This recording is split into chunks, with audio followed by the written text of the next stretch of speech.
प्यारे बच्चों, आप सभी को मेरा प्यार भरा नमस्कार। आज हम कक्षा 8 के पाठ नंबर 10 शहीद का संदेश के बारे में पढ़ेंगे। तो आइए बच्चों शुरू करते हैं। प्रस्तुत पत्र हमारे देश के महान सपूत, स्वतंत्रता के पुजारी सरदार भगत सिंह द्वारा लिखे गए हैं। तो ये पत्र भगत सिंह जी ने कब लिखे थे बच्चों?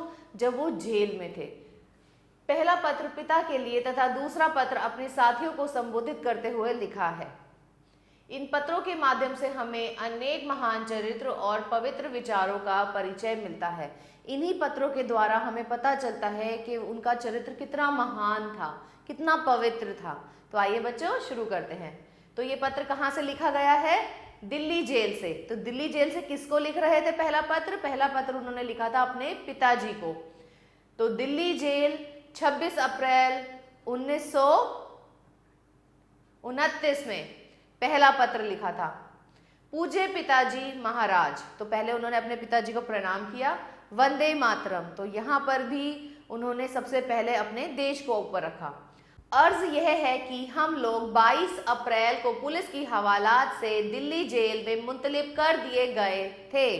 तो वो अपने पिताजी को बताना चाहते हैं कि 22 अप्रैल को पुलिस ने उन्हें दिल्ली जेल में शिफ्ट कर दिया है। इस वक्त दिल्ली जेल में ही हैं। तो वो इस वक्त कहाँ पर है? इस वक्त वो दिल्ली जेल में हैं। मुकदमा 7 मई को जेल के अंदर ही शुरू होगा। तो मुकदमा कहाँ शुरू होना है भाई? उन्हें जेल से बाहर ही नहीं निकालेंगे, उन्हें कोर्ट भी नहीं लेके जाएंगे, अदालत भी नहीं लेके जाएंगे, उनका मुकदमा जेल में ही चलेगा। गलीबन 1 माह से सारा ड्रामा खत्म हो जाएगा। तो कहते हैं मुझे लगता है कि लगभग 1 महीने के अंदर सारा का सारा जितना भी ये अंग्रेज सरकार ड्रामा कर रही है वो खत्म हो जाएगा। ज्यादा फिक्र करने की जरूरत नहीं है। तो अपने पिताजी को एक कंसोल करते हुए कहते हैं कि आपको ज्यादा मेरी फिक्र करने की जरूरत नहीं है। मुझे मालूम हुआ कि आप यहाँ तशरीफ लाए थे मतलब आप यहाँ आए थे और किसी वकील वगैरह से बातचीत की थी। तो अब भाई पिता का हृदय तो चाहता है कि उसका बेटा स्वतंत्र घूमे, जेल में ना रहे, इसलिए वो एक वकील को लेकर गए थे और मुझसे मिलने की कोशिश भी की थी, मगर तब सब इंतजाम ना हो सका। तो लेकिन अंग्रेज सरकार ने मुझे आपसे मिलने नहीं दिया। कपड़े मुझे परसों मिले। तो आप जो मेरे लिए कपड़े लाए थे वो मुझे कब मिले? परसों मिले। मुलाकात आप जिस दिन तशरीफ लाए हो सकेगी। तो कहते हैं अगली बार आप जब भी आ पाएंगे तभी हमारी मुलाकात हो पाएगी। वकील वगैरह की कोई खास जरूरत नहीं है। तो कहते हैं कि मुझे अपने मुकदमे के लिए वकील की जरूरत ही नहीं है। 1-2 अमूर पर थोड़ा सा मशविरा लेना चाहता हूँ। अमूर मतलब 1-2 मुद्दों पर मैं थोड़ी बहुत सलाह लेना चाहता हूँ। मशविरा मतलब सलाह लेना चाहता हूँ, मगर यह कोई खास अहमियत नहीं रखते। लेकिन ये कोई इंपॉर्टेंस वाली चीज़ नहीं है, कोई बहुत बड़ी महत्वपूर्ण चीज़ नहीं है। आप खामखा ज़्यादा तकलीफ ना कीजिए, आप बेवजह ज़्यादा तकलीफ ना करें। अगर आप मिलने के लिए आए तो अकेले ही आइएगा। तो वो उनको कहते हैं कि अगर आप मुझसे मिलना चाहते हैं तो वकील वगैरह किसी को मत लेकर आइएगा, आप अकेले ही मुझसे मिलने आइएगा। वालिदा साहिबा को साथ ना लाइएगा। वालिदा साहिबा मतलब उनकी जो माताश्री थी। वो कहते हैं मेरी माताजी को साथ मत लाइएगा, खामखा वह रो देंगी और मुझे भी कुछ तकलीफ जरूर होगी। तो जब माँ का दिल बच्चे को जेल में देखेगा तो तड़प उठेगा, रोना शुरू हो जाएंगी वो। तो कहते हैं उनको रोता हुआ देख के मेरा दिल भी विचलित हो जाएगा। घर के सब हालात आपसे मिलने पर ही मालूम हो पाएंगे। तो कहते हैं जब आप आएंगे तो मुझे अपने घर के सारे हालात, कौन कैसा है, सब आपसे ही मालूम हो पाएगा। हाँ, अगर हो सके तो गीता रहस्य, नेपोलियन की मोटी सवालना है उमरी जो आपको मेरी कुतुब में मिल जाएगी, अंग्रेजों की कुछ आला नावल लेते आइएगा। तो वो उनसे कुछ बुक्स मंगाते हैं जो उनके कमरे में या उनके घर में पड़ी हुई हैं। तो वो उनको कहते हैं कि आप वो लेते आना। वालिदा साहिबा, भाभी साहिबा, माताजी मतलब यहाँ पे माताजी हैं दादी जी के चरणों में नमस्ते अर्ज कर दीजिएगा, नमस्ते दे दीजिएगा मेरी। इस वक्त पुलिस हवालात और जेल में हमारे साथ निहायत अच्छा सुलूक हो रहा है। तो कहते हैं हमारे साथ बहुत अच्छा सुलूक हो रहा है। तो यहाँ पर वो क्या बताना चाहते हैं कि अंग्रेज सरकार उनके साथ कैसा सुलूक कर रही है। आप किसी किस्म की फिक्र ना कीजिएगा। तो वो अपने पिताजी को समझाने की कोशिश कर रहे हैं कि आप मेरी फिक्र मत कीजिएगा। मुझे आपका पता मालूम नहीं है, इसलिए इस पते कांग्रेस के दफ्तर पर लिख रहा हूँ। तो कांग्रेस, उस समय कांग्रेस ज़्यादा थी, कांग्रेस के नेता थे सब, तो उन्होंने कांग्रेस के दफ्तर में ही उसी पते पर ही उन्होंने इस पत्र को भेज दिया था। आपका ताबेदार, ताबेदार मतलब आपका आज्ञाकारी, भगत सिंह। तो ये था पहला पत्र जो उन्होंने अपने पिताजी के नाम पे लिखा था। अब बच्चों हम दूसरा पत्र पढ़ेंगे जो उन्होंने अपने साथियों के नाम पे लिखा था। बलिदान से एक दिन पहले, बलिदान मतलब जब उनको फांसी होने वाली थी, फांसी से सिर्फ एक दिन पहले कैदी साथियों को लिखा गया अंतिम पत्र। तो उन्होंने अपने साथियों को जो अंतिम पत्र लिखा था ये वह पत्र है। तो ये पत्र कब लिखा गया था? यह पत्र लिखा गया था बच्चों 28 मार्च 1931 में। साथियों, स्वाभाविक है कि जीने की इच्छा मुझ में होनी चाहिए, मैं इसे छिपाना नहीं चाहता, लेकिन मैं एक शर्त पर जिंदा रहना सकता हूँ कि मैं कैद होकर या पाबंद होकर जीना नहीं चाहता। तो वो अपने साथियों को संबोधित करते हुए कहना चाहते हैं कि साथियों, जरूरी है कि मेरे अंदर भी जीने की इच्छा है, मैं भी जिंदा रहना चाहता हूँ, लेकिन मैं कैद में जिंदा नहीं रहना चाहता, मैं स्वतंत्र होकर जिंदा रहना चाहता हूँ, जहाँ मुझे कोई रोक टोक ना हो। मैं स्वतंत्र जीवन जीना चाहता हूँ और मैं चाहता हूँ कि मैं किसी पाबंदी में ना रहूं, किसी जेल में ना रहूं। मेरा नाम हिंदुस्तानी क्रांति का प्रतीक बन चुका है और क्रांतिकारी दल के आदेशों और कुर्बानियों ने मुझे बहुत ऊंचा उठा दिया है, इतना ऊंचा कि जीवित रहने की स्थिति में इतने ऊंचे मैं हरगिज नहीं हो सकता। तो अब वो कहते हैं कि जो काम मैंने किए हैं, हिंदुस्तान की क्रांति के लिए जो काम मैंने किए हैं, उनमें क्रांति का प्रतीक बन चुका हूँ, मैं उस क्रांति का प्रतीक बन चुका हूँ, मैं लोगों के दिलों में इतना ऊंचा उठ चुका हूँ कि अगर मैं जिंदा भी रहता हूँ तो भी मैं कभी इतना ऊंचा नहीं उठ सकता। आज मेरी कमजोरियां जनता के सामने नहीं है। तो मेरी कमजोरियां मतलब मैं कि क्या मैं भयभीत हूँ, क्या मुझे अपनी फांसी से डर लग रहा है, मैं खुश हूँ, तो मेरी कोई कमजोरी किसी के सामने है ही नहीं। अगर मैं फांसी से बच गया तो वे जाहिर हो जाएंगी, और अगर मैं फांसी से बच गया तो लोगों को ये लगेगा कि भाई भगत सिंह डर गया।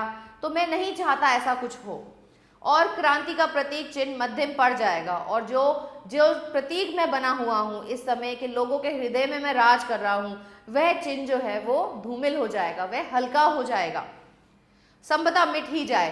तो हो सकता है वो मिट भी जाए, लोग मुझे क्रांतिकारी ही ना समझे, लेकिन दिलेराना ढंग से हंसते हंसते मेरी फांसी चढ़ने की सूरत में हिंदुस्तानी माताएं अपने बच्चों को भगत सिंह बनने की आरजू किया करेंगी। लेकिन अगर मैं दिलो जान से हंसते हंसते इस फांसी पर चढ़ गया जो मुझे अंग्रेज सरकार चढ़ाने वाली है, अगर मैं हंसते हंसते चढ़ गया तो हर हिंदुस्तानी के दिल पे मैं राज करूंगा। हर हिंदुस्तानी माता चाहेगी कि उसका बेटा भी भगत सिंह जैसा बने, आरजू किया करेगी, और देश की आज़ादी के लिए कुर्बानी देने वालों की तादाद मतलब उनकी संख्या बढ़ जाएगी कि क्रांति को रोकना साम्राज्यवाद या तमाम शैतानी शक्तियों के बूते की बात नहीं रहेगी। तो अगर मैं हंसते हंसते फांसी चढ़ जाऊंगा तो माताओं के दिलों में आएगा कि हमारे बच्चे भी भगत सिंह जैसे बने, और जब इतने सारे लोग क्रांतिकारी बन जाएंगे तो ये जो अंग्रेजी सरकार है ये टिक नहीं पाएगी। हाँ, एक विचार भी मेरे मन में आता है कि देश और मानवता के लिए जो कुछ करने की हसरतें मेरे दिल में थी उनका 1000वां भाग भी पूरा नहीं कर सका। तो अब वो कहते हैं कि मैं चाहता था स्वतंत्र रह के स्वतंत्र भारत की सेवा करूं, यहाँ के लोगों की सेवा करूं। तो जो काम मैं करना चाहता था उसकी हसरत मेरे दिल में हमेशा रहेगी। मैंने जो काम किया है वह उसका 1000वां भाग भी नहीं है। अगर स्वतंत्र जिंदा रह सकता तब शायद इन्हें पूरा करने का अवसर मिलता और मैं अपनी हसरत पूरी कर सकता। तो कहते हैं कि अगर मैं जिंदा रहता, अगर मैं स्वतंत्र होता तो हो सकता है मैं हिंदुस्तान के लिए, हिंदुस्तान की उन्नति के लिए, उसकी प्रगति के लिए बहुत काम कर पाता। इसके सिवा मेरे मन में कभी फांसी से बचने का कोई लालच नहीं आया। तो कहते हैं अगर मैं कुछ चाहता था कि मैं फांसी से बच जाऊं तो वो सिर्फ अपने देश प्रेम के लिए, देश की स्वतंत्रता के लिए, नहीं तो मुझे इस फांसी से कोई परेशानी नहीं है।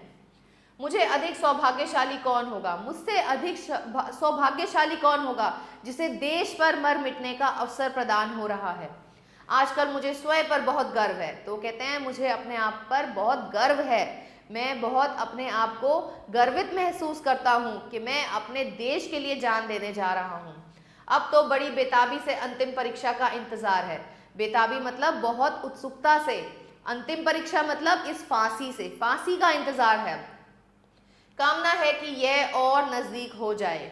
तो कहते हैं कि अब मुझे ऐसा लगता है कि वो पल जल्दी ही आने वाला है जब मैं अपने देश के लिए कुर्बानी दे दूंगा। तो बच्चों उसमें पत्र को समाप्त करते हुए भगत सिंह लिखते हैं, आपका साथी भगत सिंह। तो इस पत्र का उद्देश्य क्या था? इस पत्र का बच्चों उद्देश्य है बच्चों को स्वदेश प्रेम, माता पिता का आदर करने और त्याग के प्रति जागरूक करना, यही इस पत्र का उद्देश्य है। क्या आप जानते हैं भगत सिंह जब छोटे थे तो उन्होंने एक बार खेत में बंदूक उगाने की योजना बनाई थी। तो उन्होंने सोचा हम इतनी सारी बंदूकें बनाएंगे कि सारे अंग्रेजों को मार के यहाँ से बाहर निकाल देंगे। तो आइए बच्चों इस पाठ का अभ्यास करते हैं। यहाँ पर हमें बहुविकल्पीय प्रश्न दिए गए हैं और इनके साथ हमें एक OMR शीट दी गई है बच्चों। इसके अंदर सर्कल्स हैं, जिस सर्कल को आपको अच्छे से भरना है, जो सही उत्तर वाला सर्कल हो वही भरना है, कोई और तरीके का निशान आपको इसमें नहीं लगाना, सिर्फ सही उत्तर के सर्कल को आपको काले या नीले बॉल पेन से भरना है। आइए पहला पत्र देखते हैं, पहला क्वेश्चन देखते हैं। पत्र कहाँ से लिखा गया था? पत्र दिल्ली जेल से लिखा गया था। तो फर्स्ट का आंसर है बी। तो यहाँ पर आप बी को अच्छे से भरेंगे। मुंतकिल शब्द का क्या अर्थ है? मुंतकिल शब्द का अर्थ है बदलना। तो यहाँ पर ख का ए पार्ट है। गालिबान शब्द का क्या अर्थ है? इसका अर्थ है संभवतः। तो यहाँ पर आप बी वाले को सर्कल करेंगे। निहायत, निहायत का मतलब बिल्कुल। निहायत शब्द का क्या अर्थ है? निहायत शब्द का अर्थ है अत्यधिक। तो आप यहाँ पर सी को सर्कल करेंगे। वालिदा, वालिदा किसे कहते हैं बच्चों? ये तो आप सभी को पता है, वालिदा कहते हैं माता जी को, माँ को। तो यहाँ पे आप ए को सर्कल करेंगे। आइए बच्चों रिक्त स्थान करते हैं। रिक्त स्थानों की पूर्ति कीजिए। गालिबान 1 माह में सारा ड्रामा खत्म हो जाएगा। डैश वगैरह की कोई खास जरूरत नहीं है। किसकी जरूरत नहीं है? वकील की। आप डैश ज्यादा तकलीफ ना कीजिए, आप खामखा ज्यादा तकलीफ ना कीजिए। मेरा नाम हिंदुस्तानी क्रांति का प्रतीक बन चुका है। मेरे मन में कभी फांसी से बचने के कोई लालच नहीं आया। अति लघु प्रश्न, उत्तरीय प्रश्न देखते हैं बच्चों। निम्नलिखित प्रश्नों के उत्तर दीजिए। पहला पत्र किसने किसको लिखा था? पहला पत्र सरदार भगत सिंह जी ने अपने पिताजी को लिखा था। भगत सिंह को किस हसरत को पूरा करने का अवसर ना मिल सका? स्वतंत्र भारत की उन्नति के लिए काम करने का अवसर ना मिल पाया। ये पत्र कब लिखे गए थे? ये पत्र तब लिखे गए थे जब भगत सिंह जी दिल्ली जेल में थे। पिता का पता ना मालूम होने पर भगत सिंह ने किस पते पर पत्र लिखे थे? उन्होंने कांग्रेस के दफ्तर के पते पर पत्र भेजे थे। मुकदमा कब और कहां शुरू हुआ? मुकदमा दिल्ली जेल में 7 मई को शुरू हुआ। भाव स्पष्ट कीजिए। कल्पना कीजिए कि भगत सिंह अपने पिता से किस बात पर मशवरा लेना चाहते हैं। वे इस बात पर मशवरा लेना चाहते थे कि भारतीय क्रांति को आगे कैसे बढ़ाया जाए। चिंतन कीजिए कि भगत सिंह जी की माता जी अपने पुत्र के लिए क्या सोचती होंगी। भाई माँ का हृदय है, माँ का हृदय तो सदैव करुणापूर्ण रहता है। वे सदैव यही सोचती रहती होंगी कि कैसे मेरे पुत्र को फांसी से बचाया जा सके, कैसे मेरा पुत्र मेरे पास वापस आ सके। भगत सिंह की अंतिम परीक्षा क्या थी? उनकी फांसी। उसे उन्होंने कैसे पास किया था? उसको उन्होंने हंसते हंसते सह प्रेम पास किया था। भाषा से आइए बच्चों, निम्नलिखित शब्दों की उचित भाववाचक संज्ञा पर हम टिक लगाएंगे। मीठा, मीठा का होता है मिठास। कायर, कायरता। बड़ा, बड़प्पन। महंगा, महंगाई। सच, सच्चाई। निम्नलिखित शब्दों के अर्थ समझते हुए अपने वाक्य में प्रयोग कीजिए। तो पहला है मशवरा। मशवरे का मतलब होता है बच्चों सलाह। मैं हमेशा अपने पिताजी के मशवरे पर काम करती हूँ। खास, खास मतलब विशेष। कल स्कूल में एक खास समारोह हुआ। आरजू, इच्छा। सुभाष चंद्र बोस की आरजू थी कि भारत स्वतंत्रता को प्राप्त करे। अहमियत, अहमियत का मतलब होता है बच्चों महत्व, हमें समय की अहमियत को समझना चाहिए। हसरत, अरमान, भगत सिंह की हसरत थी कि वे भारत को स्वतंत्र होते हुए देखें। निम्नलिखित भाववाचक संज्ञाओं में से क्रिया की नहीं, ये तो नहीं करना। निम्नलिखित शब्दों के हिंदी प्राय लिखिए। हरगिज, बिल्कुल, अमूर, मुद्दा, वालिदा, माता। निम्नलिखित शब्दों के हिंदी प्राय लिखिए। हरगिज, हरगिज का मतलब होता है बिल्कुल। सुलूक, सुलूक मतलब व्यवहार। तादाद, तादाद मतलब संख्या। अमूर, अमूर मतलब मुद्दा। किस्म, किस्म मतलब तरह। हसरत, हसरत का मतलब होता है अरमान। वालिदा, माता। मशवरा, सलाह। निहायत, अत्याधिक। निम्नलिखित शब्दों में संधि विच्छेद कीजिए। नी रोग, नी प्लस रोग। मनोस्थिति, मन प्लस उपस्थिति। सद्गुण, सद प्लस गुण। निर्जन, नी प्लस अर्जन। पित्राज्ञा, पितृ प्लस आज्ञा। नयन, न प्लस अयन। पावन, पा प्लस वन। लघुर्मी, लघु प्लस उर्मी। सज्जन, सज प्लस जन। दीर्घायु, दीर्घ प्लस आयु। निम्नलिखित शब्दों के समानार्थी शब्द लिखिए।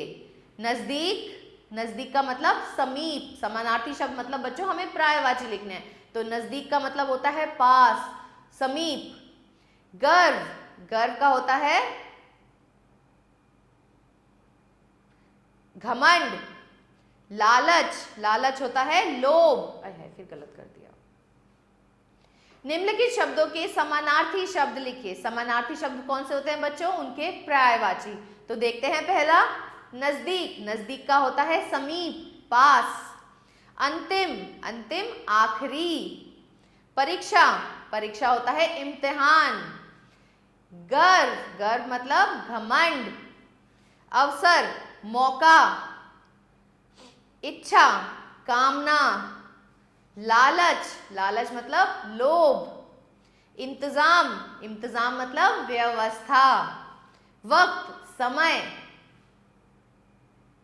निम्नलिखित गद्यांश को पढ़कर पूछे गए प्रश्नों के उत्तर दीजिए। अर्ज यह है कि हम लोग 22 अप्रैल को पुलिस की हवालात से दिल्ली जेल में मुंतलिब कर दिए गए थे और इस वक्त दिल्ली जेल में है। मुकदमा 7 मई को जेल में ही शुरू होगा। गालिबान 1 माह में सारा ड्रामा खत्म हो जाएगा। ज्यादा फिक्र करने की जरूरत नहीं है। मुझे मालूम हुआ है कि आप यहाँ तशरीफ लाए थे और किसी वकील वगैरह से बातचीत की थी और मुझसे मिलने की कोशिश भी की थी, मगर तब सब इंतजाम ना हो सका। कपड़े मुझे परसों मिले। मुलाकात आप जिस दिन तशरीफ लाए हो सकेगी। वकील वगैरह की कोई खास ज़रूरत नहीं है। 1-2 अमूर पर थोड़ा सा मशवरा लेना है, मगर यह कोई खास अहमियत नहीं रखते। आप खामखा ज़्यादा तकलीफ ना कीजिए। अगर आप मिलने के लिए आए तो अकेले आइएगा, वालिदा साहिबा को साथ ना लाइएगा। खामखा वह रो देंगी और मुझे भी कुछ तकलीफ ज़रूर होगी। घर के सब हालात आपसे मिलने पर ही मालूम हो सकेंगे। हाँ, अगर हो सके तो गीता रहस्य, नेपोलियन की मोटी सवानह उमरी जो आपको मेरी कुतुब में मिल जाएगी, अंग्रेज़ों के कुछ आला नॉवल लेते आइएगा। वालिदा साहिबा, भाभी साहिबा और माता जी, दादी जी के चरणों में नमस्ते अर्ज कर दीजिएगा। इस वक्त पुलिस हवालात और जेल में हमारे साथ निहायत अच्छा सलूक हो रहा है। आप किसी किस्म की फिक्र ना कीजिएगा। मुझे आपका पता मालूम नहीं है, इसलिए इस पते कांग्रेस दफ्तर पर लिख रहा हूँ। भगत सिंह को किस दिन हवालात से दिल्ली जेल में मुंतलिब कर दिया गया था? तो ये किया गया था बच्चों 22 अप्रैल को। भगत सिंह ने किसको अकेले आने के लिए कहा? उन्होंने अपने पिताजी को अकेले आने के लिए कहा। भगत सिंह को किसके मिलने पर तकलीफ होती? भगत सिंह को अपनी वालिदा साहिबा से मिलने पर तकलीफ होती, क्योंकि वो रो देती। भगत सिंह ने पत्र किस पते पर लिखा था? उन्होंने अपने पिताजी का पता मालूम ना होने की वजह से कांग्रेस के दफ्तर के पते पर पत्र भेजा था। भगत सिंह को किसकी जरूरत नहीं थी? उन्हें वकील की जरूरत नहीं थी। आशा करती हूं बच्चों आपको यह पाठ अच्छे से समझ आ गया होगा। मिलते हैं अगले पाठ में।